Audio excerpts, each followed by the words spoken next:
RAF অ্যাক্রোটিরি ঘাঁটিকে সুরক্ষা দিতে 10 March 2026 HMS dragon পূর্ব ভূমধ্যসাগরের উদ্দেশ্যে যুক্তরাজ্য ত্যাগ করেছে। টাইপ 45 ডেট্রয়াটি মঙ্গলবার বিকেলে পোস্টমাউথের ডক থেকে রওনা দেয়। জাহাজটি সম্প্রতি রক্ষণাবেক্ষণ শেষ করে ডকে ফিরে এসেছিল।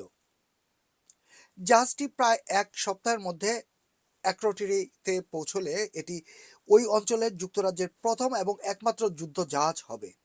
এটি এমন সময় ঘটেছে যখন কয়েক ঘন্টা আগেই সরকার নৌবাহিনীর সহায়ক জাহাজ RFA লাইম বে কে উচ্চ প্রস্তুতি অবস্থায় রেখেছে, একটা অল্টারনেটিভ হিসাবে আর কি, যাতে প্রয়োজনে মধ্যপ্রাচ্যে থাকা ব্রিটিশ নাগরিকদের সহায়তায় পাঠানো যায়। এইচএমএস ড্রাগনের প্রধান দায়িত্ব হবে RAF অ্যাক্রোটিরি ঘাঁটিকে সুরক্ষা দেওয়া। এই ঘাঁটিতে চলতি মাসের শুরুর দিকে একটি ইরান নির্মিত ড্রোন হামলা হয়েছিল। ওই ঘাঁটিতেই পাঠাচ্ছে যুক্তরাজ্য, ওই ঘাঁটিতেই পাঠাচ্ছে। আরও কয়েকদিন আগেই পাঠানোর কথা ছিল, যদিও এটি কারিগরি কিছু ত্রুটি ছিল, হয়তো আম, প্রস্তুত ছিল না আর কি। জাহাজটি এইচএমএস ড্রাগন যেটিকে পাঠানোর কথা ছিল সেটি প্রস্তুত ছিল না, তাই ওটাকে প্রস্তুত করে এখন পাঠাচ্ছে 10 মার্চ 2026, মানে আজকের দিনে।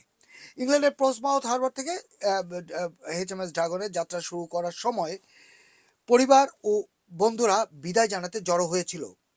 রয়্যাল নেভি পূর্ব ভূমধ্যসাগরের আঞ্চলিক আকাশ প্রতিরক্ষা জোরদার করতে ওয়াইল্ডক্যাট হেলিকপ্টারের সহায়তায় টাইপ 45 এয়ার ডিফেন্স ডেট্রয়ার এইচএমএস ড্রাগনকে সাইপ্রাসে মোতায়েন করছে। মোহাম্মদ মাসুদ জামান, HB অনলাইন, লন্ডন।